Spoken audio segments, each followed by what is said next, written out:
Buenas tardes, estimados alumnos. El día de hoy, en nuestra sesión, hablaremos sobre el imperio incaico o el Tahuantinsuyo. Nuestros antepasados nos han dejado un gran vestigio. Muestra de ello es la organización política, social, económica que se tuvo en esa época. Fue la más extensa de Sudamérica. Para una mejor administración, Pachacútec consideró que se debió dividir en 4 suyos o regiones, dejando el Cusco como la capital, ya que era el centro político y ceremonial de ese entonces. Asimismo, el imperio incaico siempre estuvo en constantes conquistas. Los países actuales, que conquistaron en aquella época serían Chile, Argentina, Bolivia, Perú, Ecuador y Colombia. Como ustedes verán, es extenso el territorio que antiguamente teníamos. Ahora sí, vamos a pasar a lo que nos dice el cronista Inca Garcilaso de la Vega. Él nos comenta que según el Capa Cuna, que era la lista oficial de los incas, el Tahuantinsuyo estuvo gobernado por 2 dinastías, que fue el Urin Cusco y el Hanan Cusco. En la organización política, como todo gobierno, necesitaba la ayuda de algunos asesores. Para ello, el Zapa Inca tenía el Consejo Imperial, que estaba conformado por miembros de sus familias y todos en su mayoría eran ancianos. Ellos le ayudaban a resolver los problemas que los aquejaban en aquel entonces. Eran sus asesores. Si bien es cierto, se dice que políticamente era una sociedad teocrática. ¿Por qué? Porque el Inca o Zapa Inca era considerado hijo del dios Sol. Por lo tanto, ellos lo tomaban como una divinidad. Se decía también que era hereditario.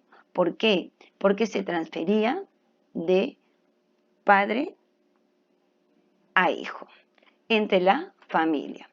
Se dice también que era militarista porque ellos estaban en constante expansión y también porque era muy disciplinada.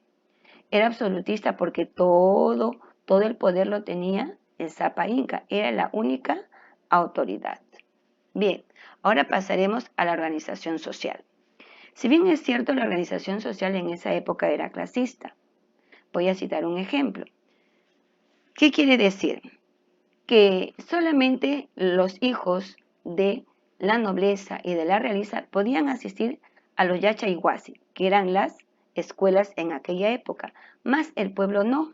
Solamente ellos podían ser asesorados por sus padres en las labores diarias que tenían o en las faenas que hacían ellos.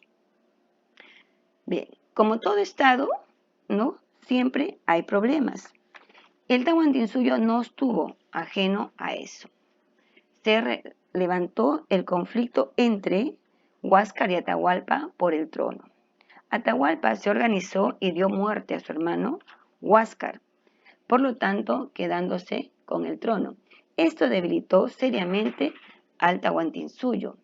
Aparte de ello, de que ya había, algunos indicios de que los españoles estaban en vista de conquistar.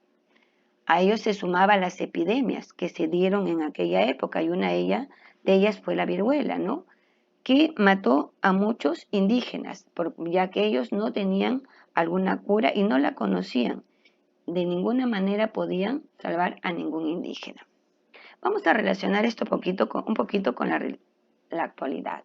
Si bien es cierto, así como en la historia se presentó la viruela en aquella época y para ellos era una enfermedad mortal, también hoy en día tenemos el COVID-19, que hasta el momento es considerado una enfermedad mortal y que todavía no tiene ninguna cura.